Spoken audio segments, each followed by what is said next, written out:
السلام عليكم ورحمة الله وبركاته.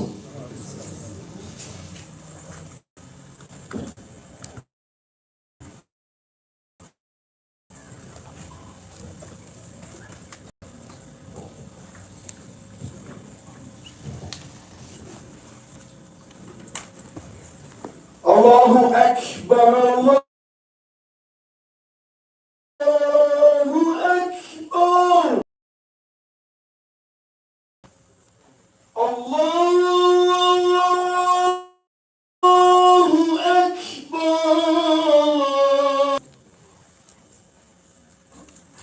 أشهد أن لا إله إلا الله. أشهد أن لا إله إلا الله.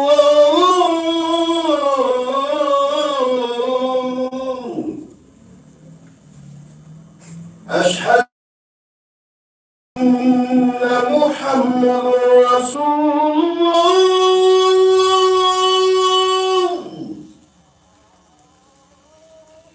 أشهد أن محمد رسول الله.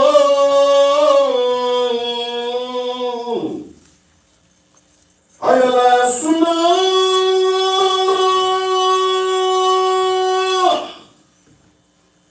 حي على الصلاة.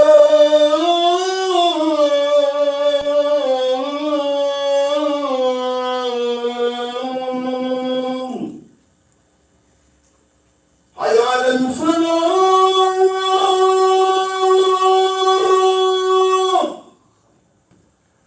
حي على الفلاح.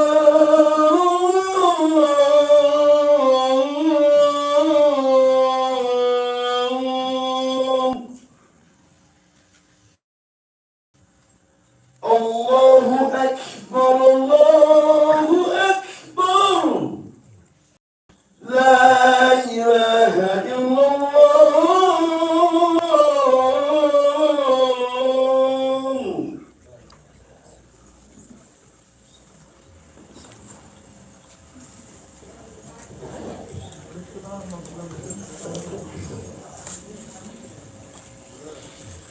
إن الحمد لله نحمده ونستعينه ونستغفره ونعوذ بالله من شرور أنفسنا ومن سيئات أعمالنا.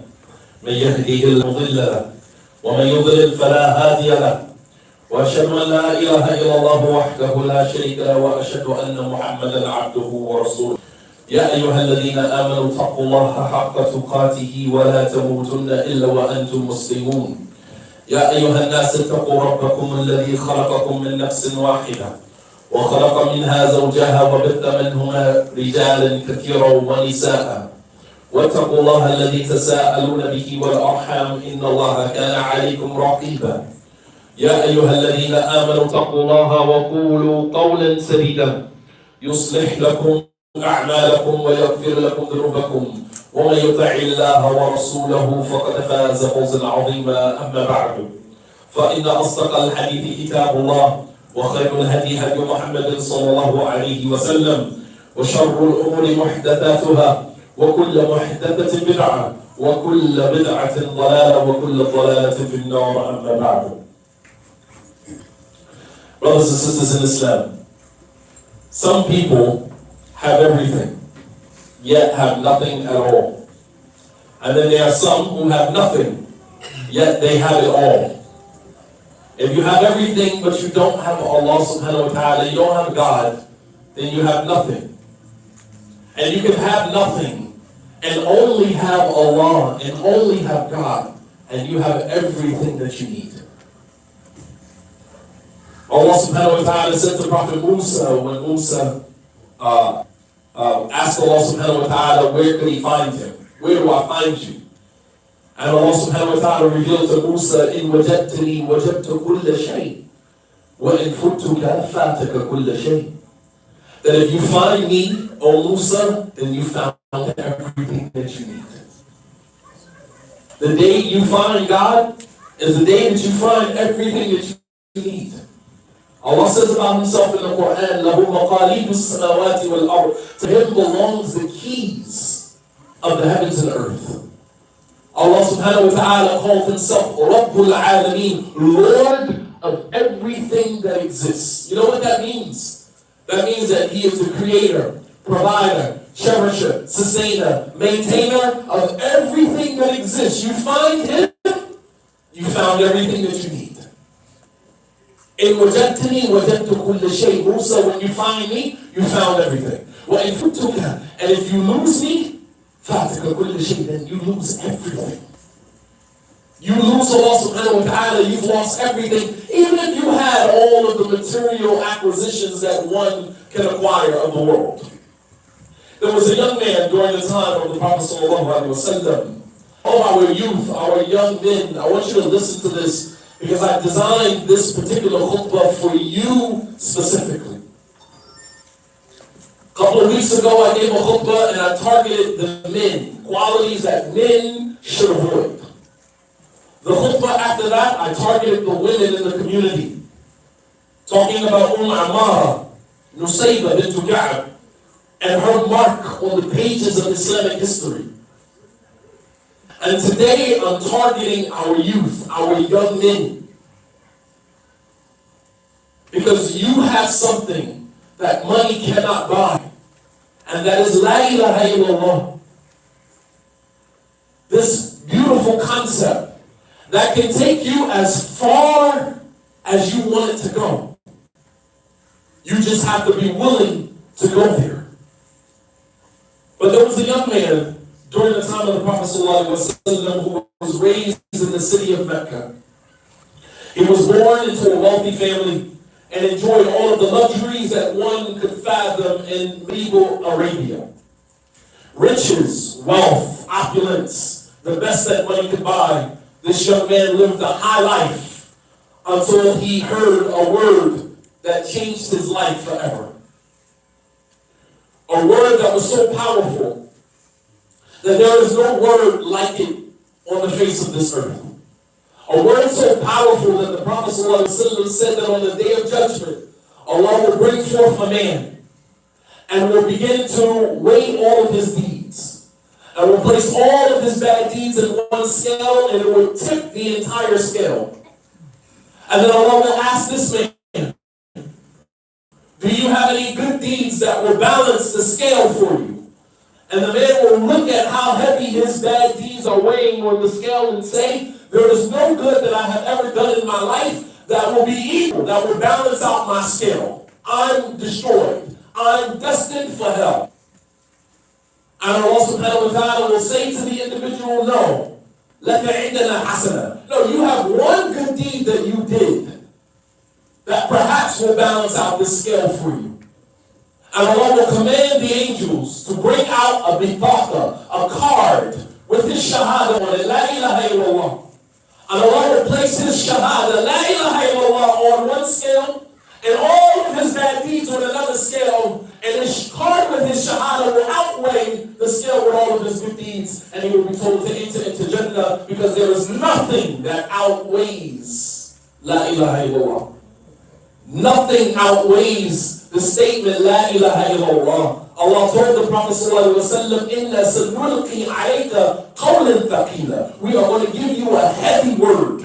That's La ilaha illallah. Heavy. But heavy to the person who understands what it means and what it represents, what it signifies. If you just walk around saying I'm Muslim, I say La ilaha illallah Muhammad Rasulullah, and your life hasn't changed as a result of that, shame on you. Shame on you. Because there are many that are sitting here right now who have uttered from the day that they said La ilaha illallah Muhammad Rasulullah, they have been on a journey of evolution. Personal evolution, change, maturity, growth, evolving, and affecting the environment that they are surrounded by. La ilaha illallah is a transformative concept that anyone who accepts it and understands what they are accepting, they will begin to change their world and change the world around them. No way that you can say La ilaha illallah Muhammad Rasulullah and understand what it means and not begin to change your world and the world around you.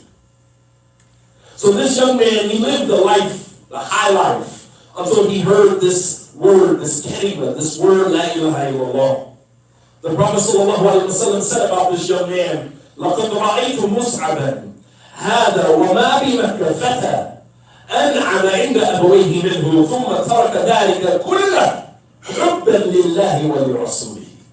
The Prophet ﷺ, he said about Mus'ab ibn Umayr, he said, I saw Mus'ab in his younger years as a young man who lived a life of luxury as a result of the wealth of his parents. And then he went from living a life of luxury that was afforded to him by his wealthy parents, and he abandoned all of that, abandoned all of it, out of his love for Allah and His Messenger sallallahu alaihi wasallam. The companion, the young man that I am referring to today, is none other than Mus'ab ibn Umayr ibn Hisham. Abu Hurairah, he said about Mus'ab ibn Umayr, he said, Mus'ab كان رجلا لم أرى مثله كأنه من رجال أهل الجنة. Abu Hurairah said, I have never seen a man like Mus'ab ibn Umayr. I've never seen anybody like this guy before in my life. It's as if he was created for Jannah and just sharing the world with us. It's as if he was one of the people of Jannah, just happened to be walking around on earth. I've never seen an individual like this before in my life. That means that Mus'ab ibn Umayr, from the moment he took his shahada, he did not try to be like everybody else. He embraced La ilaha illallah for what it was and allowed La ilaha illallah to do what it did for him, what it has a propensity to do for any of us. But many of our youth are too busy trying to be like everybody else. The people that you see on social media, the people that you see around you that you glorify and that you're so amazed with. And while everybody is screaming from the rooftops about how exclusive they are, there's nobody like me, I'm different, I'm that boy, I'm that guy, I'm this, I'm that, you are just like everybody else. What are you doing that is so different from what everybody else is doing? The one thing that will set you apart from everybody else is this concept, La ilaha illallah Muhammad Rasulullah. I promise you. There is nothing else that you can do in this world that somebody before you hasn't done, or somebody who's going to come after you is not going to do it better than what you did. But you can take La ilaha illallah Muhammad Rasulullah and you can take it to heights that nobody has ever done. That's the exclusivity that you have. If you were born and raised Muslim, they then called in your ear as a child. If you converted to Islam, the one thing that sets you apart from everybody else is La ilaha illallah Muhammad Rasulullah. Nothing else. Not your dress, not your looks, not the way you carry yourself, not your rap, not your game, not your riz, not nothing. The only thing that will set you aside from everybody else is how you carry La ilaha illallah Muhammad Rasulullah. Mus'ab ibn Umayr was one of the most handsome young men in Mecca. His mother, by the name of Khunas bint Malik, she was one of the wealthiest women, up there with Khadija bint Khuwaylid. She was one of the wealthiest women in Mecca. She was also feared and commanded respect when she walked into a room. Mus'ab was only a teen, 18 years old, 19 years old at the time that he heard of the Prophet ﷺ and this message of Islam. So his mother was kind of aware of his movements. He wasn't quite an adult yet, where he was independent completely of his mother and his father, but his mom kept tabs on him around the city. Nonetheless, Mus'ab ibn Umayr, he heard the Prophet ﷺ and this newfound message of La ilaha illallah. There's only one God that deserves worship, and He is Allah. This was something that was very uncommon during that time, considering that this was an environment of idolatry. So to have someone emerge with a message that goes completely against the political, setup, the political structure of that society, it was something that immediately grabbed the attention of the youth. If you think about the early days of the Prophet ﷺ, most of his followers were young men and young women. The children of many of the people who went to war with him. Because children, brothers and sisters, they are looking for something. They are shakers and bakers of society. Most of the people who have changed the political landscape of our society have been youth, young people. You look at your Martin Luther Kings and your Edgar Evers, and you look at your Malcolm X's, you look at these people. These were young men in their 20s. Because the older you get, the more complacent you get. You don't want to ruffle feathers. You just want to live a good life and die a happy person. You look at most of us, 40 and above, we're talking about, creating spaces of peace, and I don't want anybody to interrupt my peace. Young people, they don't care about peace. They want problems. They don't care about peace. They lock in on something and they go for it. And they don't realize the damage that they have caused until they're in their 40s, and then they go back trying to reconcile a lot of the things that they've done wrong. So if you think of the earlier followers of the Prophet ﷺ, it was always the youth. As Allah subhanahu wa ta'ala mentions in Surah Al-Kahf, Surah number 18 in the Quran, the main story in that surah is the story of the young men in the cave. Allah subhanahu wa ta'ala says, إِنَّهُمْ فِتْيَةٌ آمَنُوا بِرَبِّهِمْ فَزِدْنَاهُمْ هُدًى. These were young men who decided to rebel against their society. It was a society of idolatry. And they decided to rebel. And they left their homes, they left their families. Most of them came from wealthy families. And they hid in the cave, and that's when that miracle took place. But that was a story of young men who rebelled against their society. Follow the blueprint, young men. Stop going with the flow. Stop going with the flow. Challenge your society, challenge your friends, challenge your peers, challenge social media. Stop jumping on social media and just acclimating yourself to whatever else is going on, no matter how much it goes against everything that you believe in. When do you stand up for yourself? When do you go against the grain? Take advantage of that. You have the luxury of doing that while you are young. Ruffle feathers. Make people uncomfortable. Introduce uncomfortable conversations to people on social media. By way of your religion. By way of your religious practices. Challenge society. Stop trying to be like everybody to just fit in. This is the time for you to do that. Think for our Muslim girls. Beautiful thing when you see Muslim girls and show up to they show up to prom, or they show up to, their graduation with hijab on and jilbab on, and they don't want to shake the hand of the principal of the school because it goes against their religious practices. I love it. You are challenging the dictates of our society. No, I don't want to shake your hand. Challenge the society instead of trying to be like everybody in society.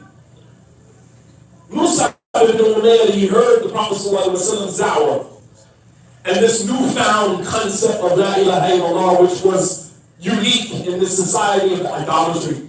As Allah subhanahu wa ta'ala says about the kuffar of Quraysh, when they heard the message of La ilaha illallah, they said, أَجَعَلَ الْآلِهَ إِلَهًا وَاحِدًا إِنَّ هَذَا لَشَيْءٌ عُجَابٌ. Has he made all of our gods one God?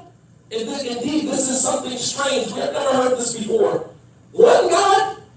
So we will consolidate all of our idols into just one God? This is ridiculous. It's absurd. It was something that they couldn't even fathom.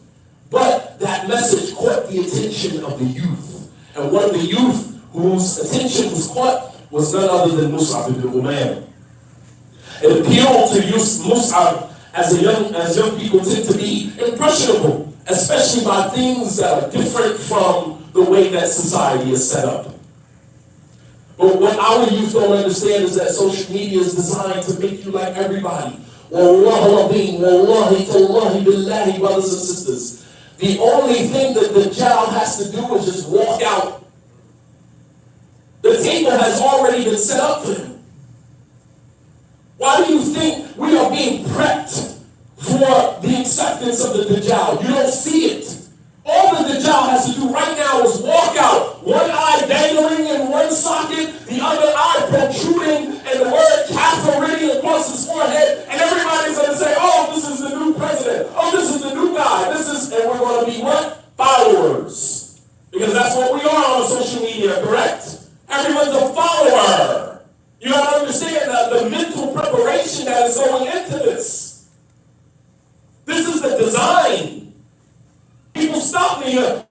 follow you. I don't want you to be a follower of mine. Let's remove that vocabulary from our conversation. Not a follower. I follow you on social media. And you don't realize the more and more you use this word follower, the more and more you are becoming mentally prepped to embrace the Dajjal. The Dajjal is going to come at a time when the minds, the mentality of the people have been so washed up, have been so dumbed down, and just looking for something that looks like it's new and it's different. They come out with a social media app 7 days ago. They've already gotten billions of followers already because we're always looking for something new. That's how unentertained we are in society. We just scroll, nothing new, the same images, the same pictures, the same posts, and we just keep scrolling and scrolling. An hour goes by, all you're doing is scrolling. Most of the stuff that you're scrolling past, you already saw, you already heard, you already listened to. Always looking for what is new, what is the latest and the greatest. But Mus'ab ibn Umayr, the message of La ilaha illallah appealed to him, and it prompted him to want to hear more. So he met the Prophet ﷺ at Dar al-Arqam, which was a house that the Prophet ﷺ used to meet in secret with many of the Sahaba who were early converts to teach them about Islam. They had to meet in secret. Here today we have imams that show up in a masjid to teach in a masjid, and the masjid is empty. The Prophet ﷺ is meeting secretly with the Sahaba to teach them about Islam because they were thirsty to learn, while today we don't necessarily need to know until we need to know. I don't even know about marriage until it's time for me to get married. I don't even know about salah until it's time for me to pray. I don't even know about fasting until Ramadan comes around. I don't even know about anything until I actually need to know. He went to Dar al-Arqam and he heard the Prophet ﷺ and this amazing message of La ilaha illallah, the most transformative concept known to man. This message not only transformed his relationship with Allah, but it also transformed his life and his thinking in order to accommodate the journey that this concept would put him on. Mus'ab ibn Umayr, much like many who see the value of La ilaha illallah, he purchased paradise at the expense of the dunya. That's smart. You know that you're going to die. Everybody in this room, we know that we are going to die. We already know that. That's an established fact that all of us believe in. And we know that after this is over, there is another life waiting for us on the other side of this. Directly parallel to the physical life that we're living, there is another life waiting for us. And we know on the other side that there's a possibility of going to paradise or a possibility to go to hell. We also know that paradise is the most expensive merchandise to Allah subhanahu wa ta'ala, as the Prophet ﷺ said, that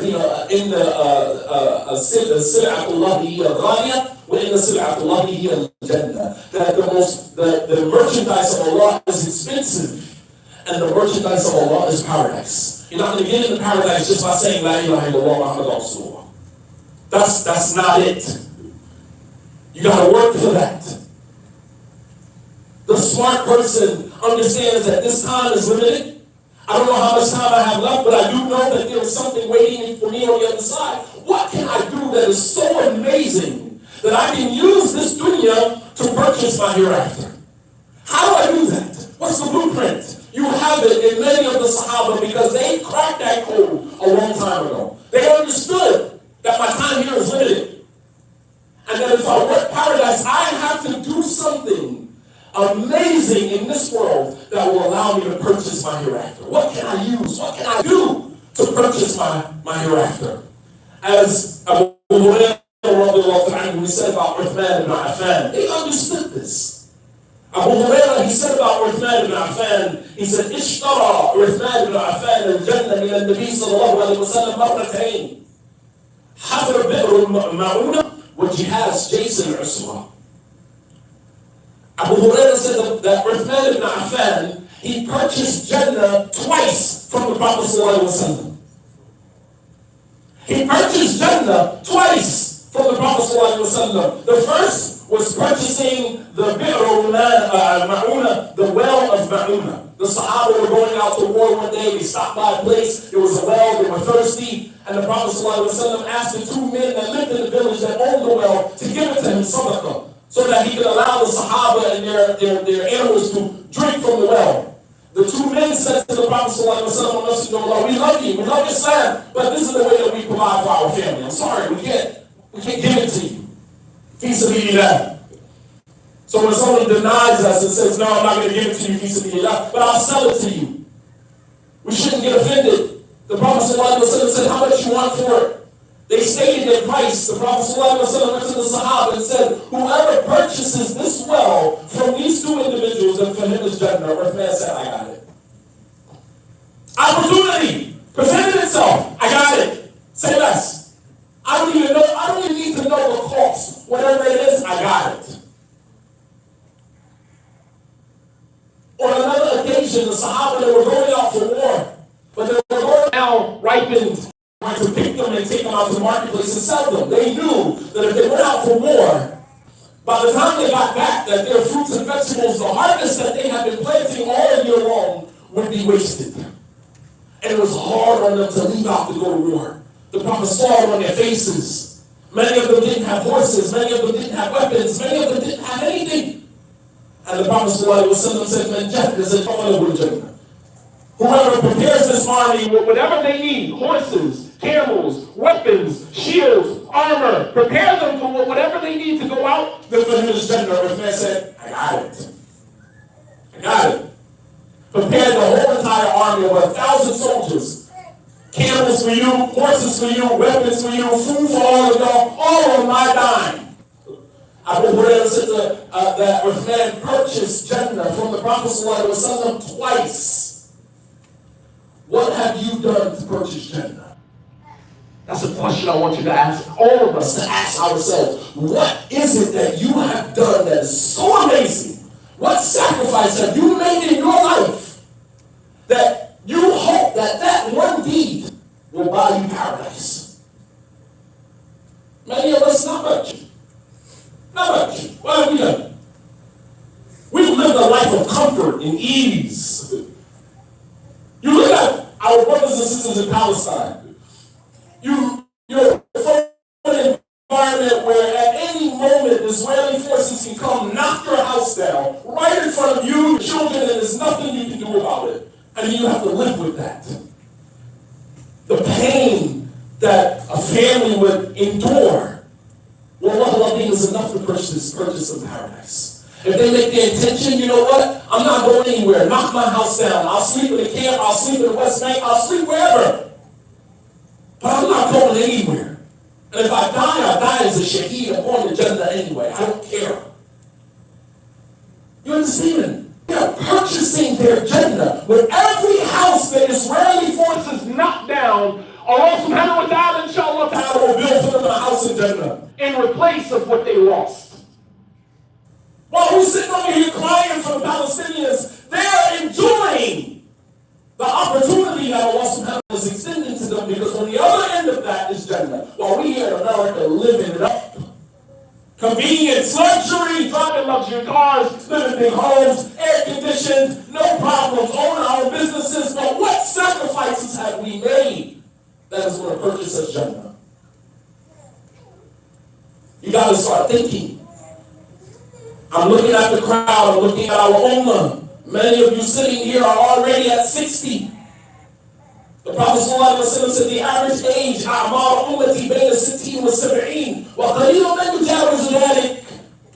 The average age of my ummah is between 60 and 70 years old, and only a few people go beyond 70. Not even him, sallallahu alayhi wa sallam, went beyond 70. He died at 63. Abu Bakr died at 63. Umar died at 63. That could possibly be me, you, and anyone sitting here. How much time do you have left? And what are you going to do with the time that you have left? How are you going to purchase Jannah? Or you think that Allah is just going to be so merciful and just give it to you? MashaAllah, tabarakallah. أم حسبتم أن تدخلوا الجنة ولما يأتيكم مثل الذين خلوا من قبلكم? Do you think that you are going to enter into paradise and the trials and tribulation that came to the people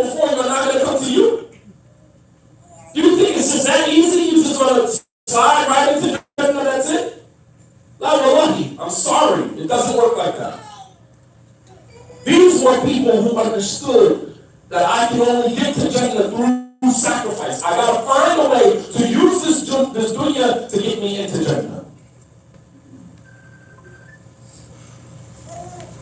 Some people hesitate at the opportunity for success that is associated with La ilaha illallah because they're too preoccupied with what they are losing rather than what they would gain.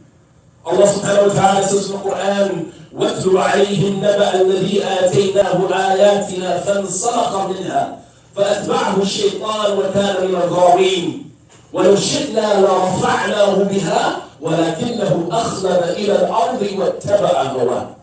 Allah subhanahu wa ta'ala said to the Prophet sallallahu alaihi wasallam, and recite to them, recite to your companions, the story of the individual who we gave to him our signs. We gave him knowledge of scripture. We gave him knowledge. We gave him what he needed.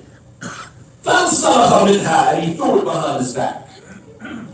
And when he threw it behind his back, Shaitan followed him up and led him astray. This was a man who Allah subhanahu wa ta'ala gave him knowledge of the religion, knowledge of scripture, and it wasn't important to him. This was an individual from amongst our time. This is a person who born and raised Muslim. Your mother is Muslim, your father is Muslim, grandparents Muslim.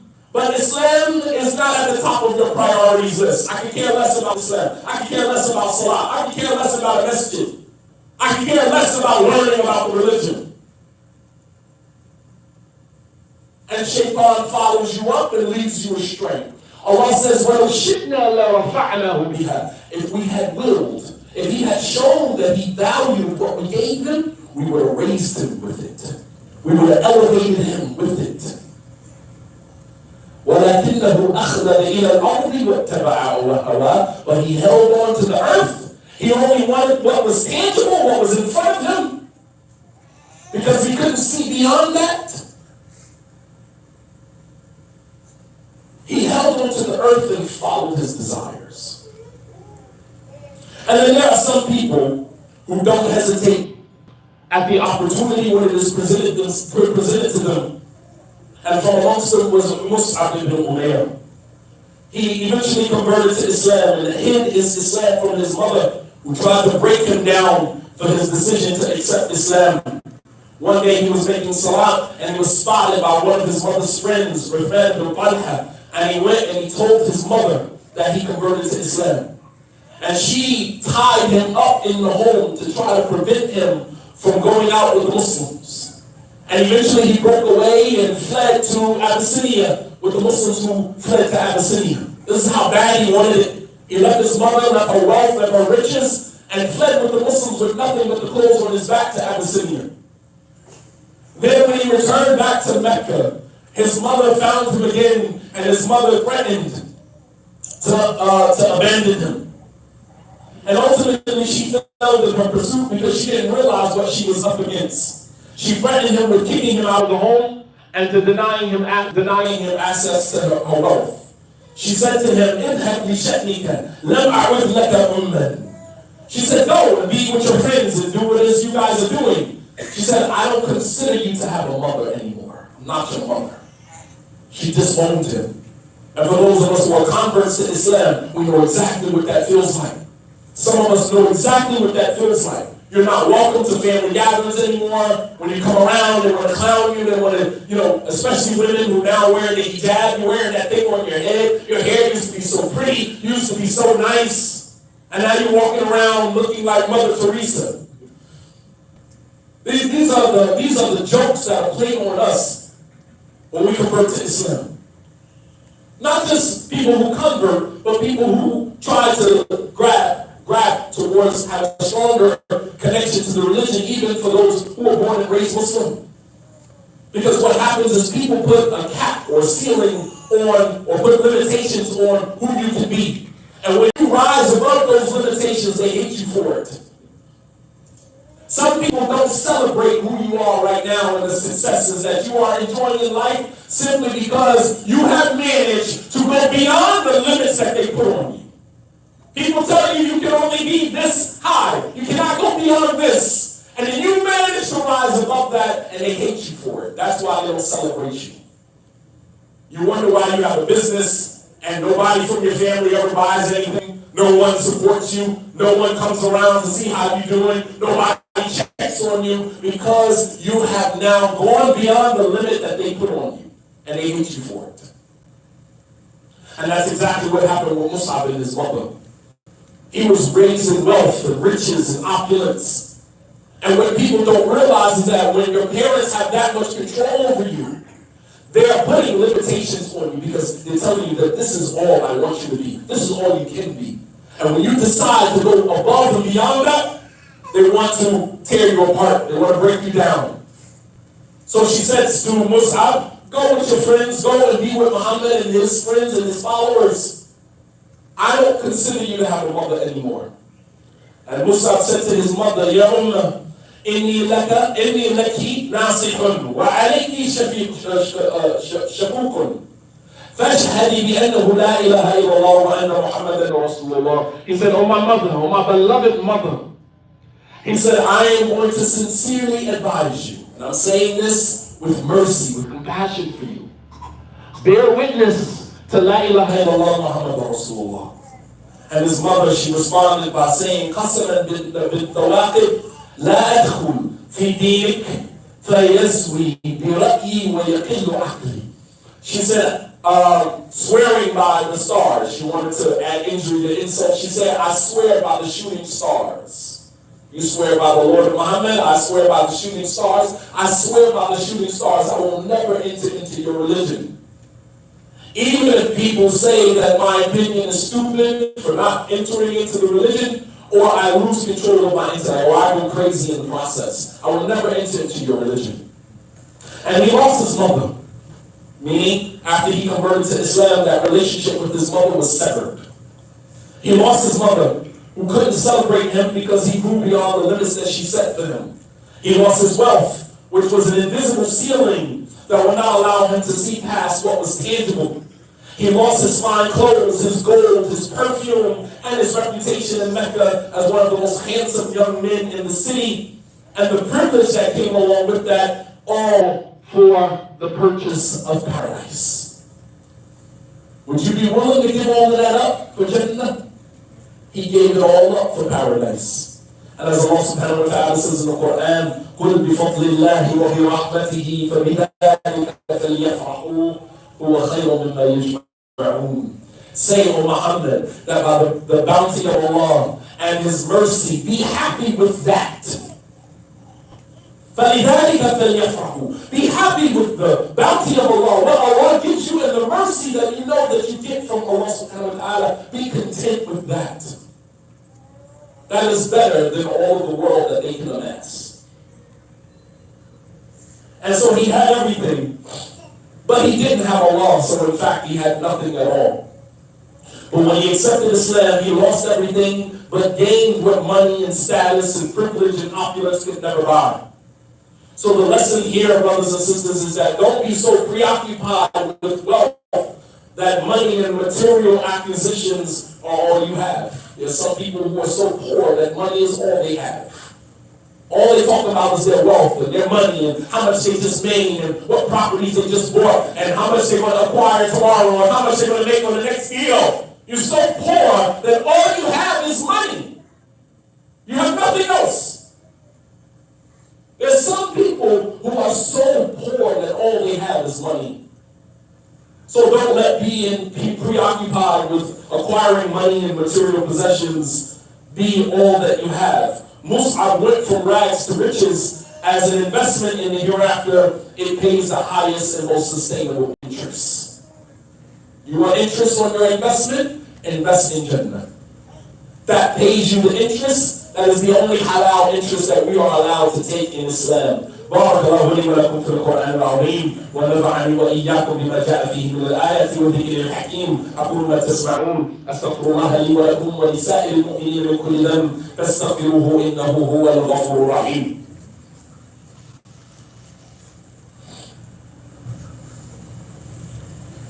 الحمد لله رب العالمين والصلاة والسلام على أشرف الأنبياء والمرسلين وعلى آله وأصحابه أجمعين.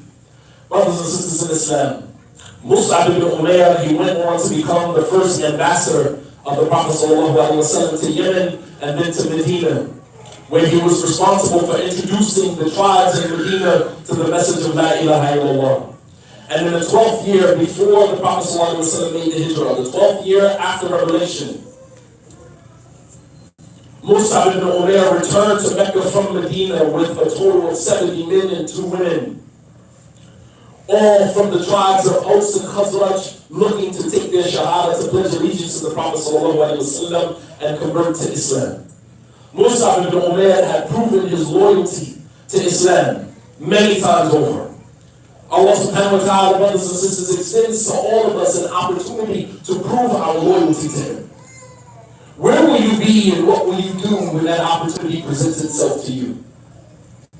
How will you respond when you're in a situation where you have to choose God or choose your own desires or choose what somebody else desires for you? And how will you respond when that situation arises? We don't know. We like to think in our own delusion that, I will always choose Allah subhanahu wa ta'ala, but don't ever say that. Ask Allah subhanahu wa ta'ala for thabat. Ask Allah subhanahu wa ta'ala for firmness. And that if I'm ever put in a situation where I have to choose between you and anything or anyone else, that I will always choose you. I will always choose Allah subhanahu wa ta'ala over everyone. And after the Prophet ﷺ in the month of Shawwal, in the 3rd year after the Hijrah, one of the most fierce battles in the history of Islam took place. That is the Battle of Uhud. And it was here Mus'ab ibn Umayr would demonstrate the highest level of loyalty and faith in Allah subhanahu wa ta'ala. Ibn Qayyim mentions in his book, Sifat al-Safwa, Muhammad ibn Shawahbil, حمل مصعب ibn Umayr al-Liwa يوم أحد. That Mus'ab ibn Umayr, he was carrying the flag. He's carrying the flag on the Battle of Uhud. Here you can see throughout his entire journey his connection to La ilaha illallah. He goes to Yemen. The Prophet ﷺ sends him to Yemen to call the people in Yemen there to La ilaha illallah. He leaves Yemen, comes back to Mecca, goes to Medina, and he calls the people of Medina to La ilaha illallah. He goes to Abyssinia, flees to Abyssinia because he's now a new Muslim and he wants to protect his loyalty to La ilaha illallah. Throughout his entire story, you see his relationship with La ilaha illallah. You see his personal development, going from wearing, clothes of the most highest grade to wearing the most raggediest clothes because that's all he had as a result of La ilaha illallah. His perspective changed, his life changed, all as a result of this life-changing word, La ilaha illallah. You can see his connection. Now, we fast forward to the Battle of Uhud. The Muslims have come out on the battlefield, and who's holding the flag with La ilaha illallah on it? None other than Mus'ab ibn Umayr. He's holding the white flag with La ilaha illallah written on it. His loyalty to that word has never wavered. From the time he took his shahada, he has shown time and time and time again that he is loyal to La ilaha illallah. He comes out on the battlefield holding the flag with La ilaha illallah on it. فلما جاء المسلمون ثبت به مصعب فأقبل ابن قميئة فضرب يده اليمنى فقطعها. Mus'ab ibn Umayr, he's holding the flag up on the day of Uhud. And as the battle began, the Muslims, they begin to retreat. This is after Khalid bin Walid began to attack the archers after they disobeyed the Prophet ﷺ and came down off the mountain. And now Muslims begin to run from the battlefield, fleeing the battlefield, leaving the Prophet ﷺ on the battlefield. Mus'ab ibn Umayr stood his ground. I'm not going anywhere. This flag, La ilaha illallah, will remain standing even if I'm the only one on the battlefield. He wasn't a follower. Even in battle, he wasn't a follower. Everyone's fleeing. Many of the Muslims fleeing the battlefield. Mus'ab ibn Umayr, Thabit, remain firm, I'm not running. And a man by the name of Amr ibn Qamila, he saw Mus'ab ibn Umayr carrying the flag with his right hand. And he walked over while Mus'ab ibn Umayr had his back turned, and he took his sword and he chopped off the hand of Mus'ab ibn Umayr. The flag fell along with his hand.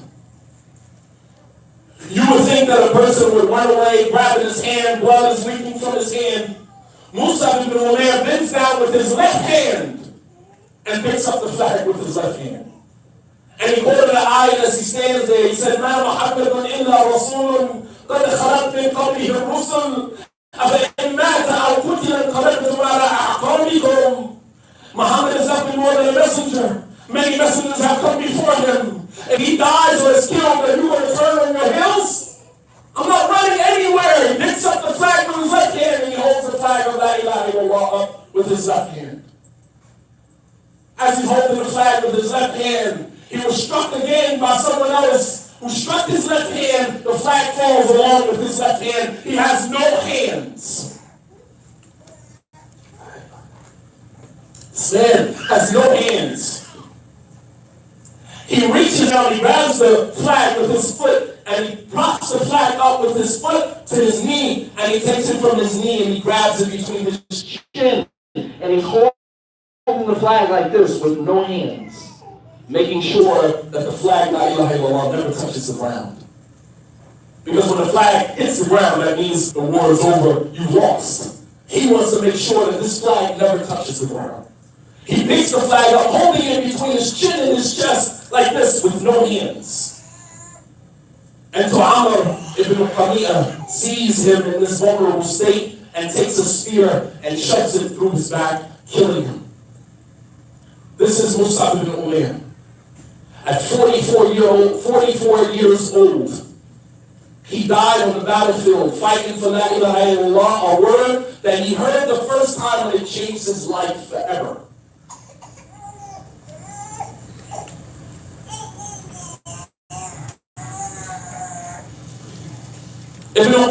He attacked Mus'ab ibn Umayr the way that he did because he thought that Mus'ab was the Prophet ﷺ because they looked alike. Ibn Qami'ah was also the one who struck the Prophet ﷺ on the side of his head and his helmet went into his cheeks. And he chipped the tooth of the Prophet ﷺ. And after the battle was over, the Prophet ﷺ comes out on the battlefield looking at all of the dead bodies on the ground. And he stands over Mus'ab ibn Umayr. And he says, "Unzuru ila hadha rajul." He said, "Look at this man.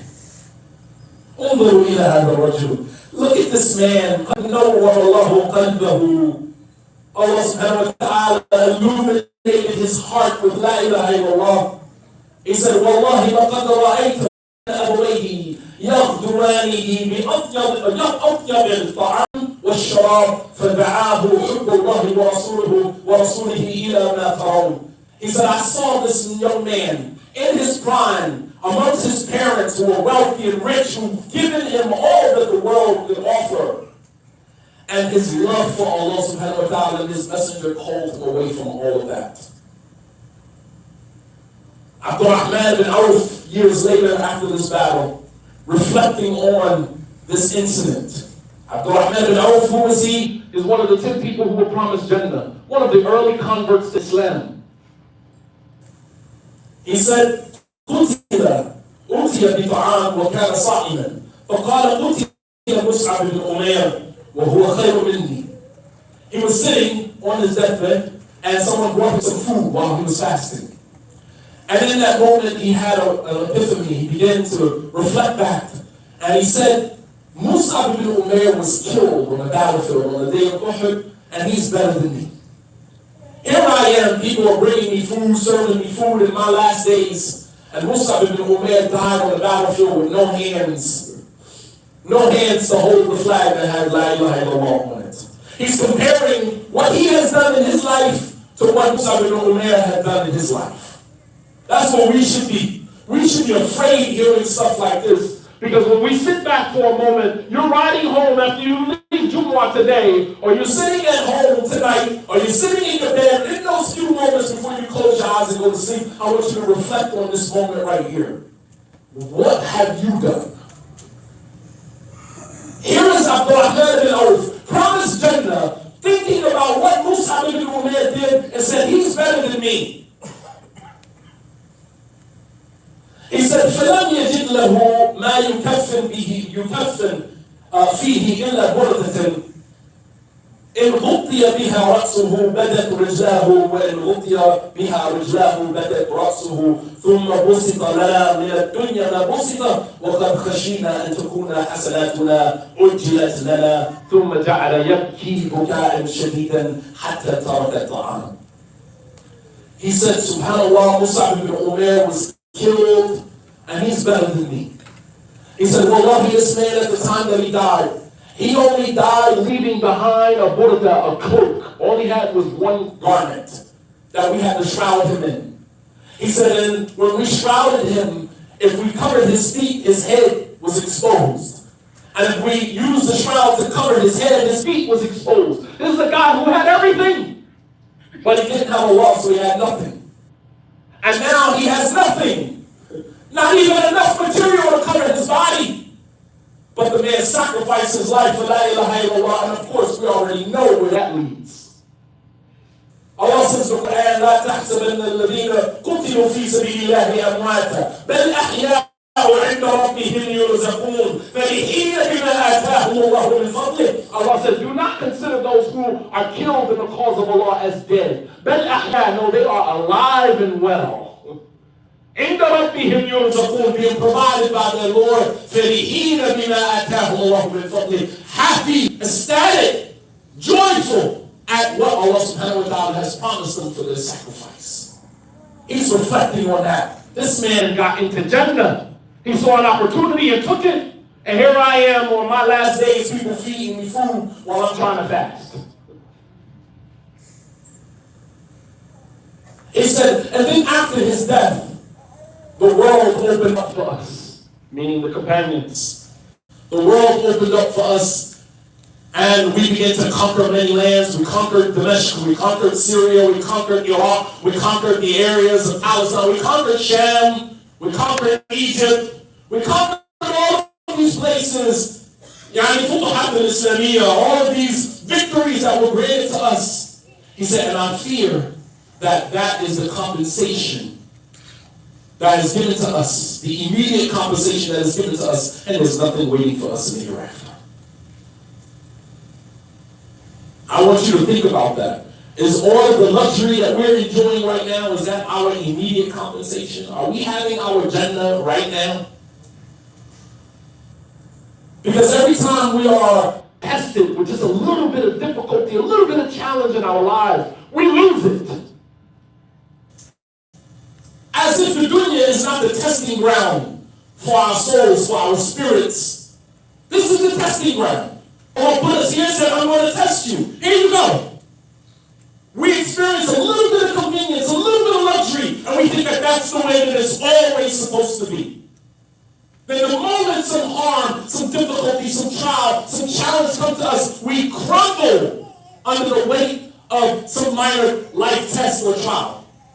That's what we're here for. We're here to be tested. That's what this world is all about. The next time you experience some challenge, some difficulty in your life, remind yourself, this is what it's all about.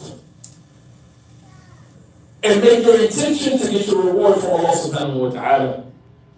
ربنا آتنا في الدنيا حسنة وفي الآخرة حسنة وقنا عذاب النار.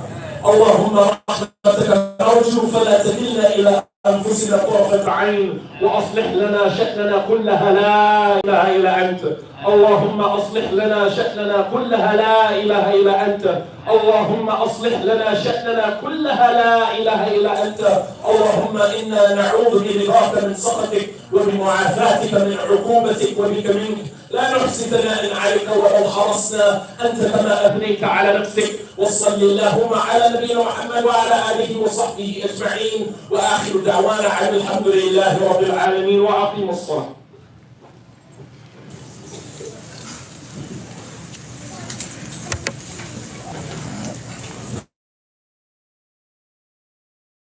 الله أكبر الله وأشهد أن لا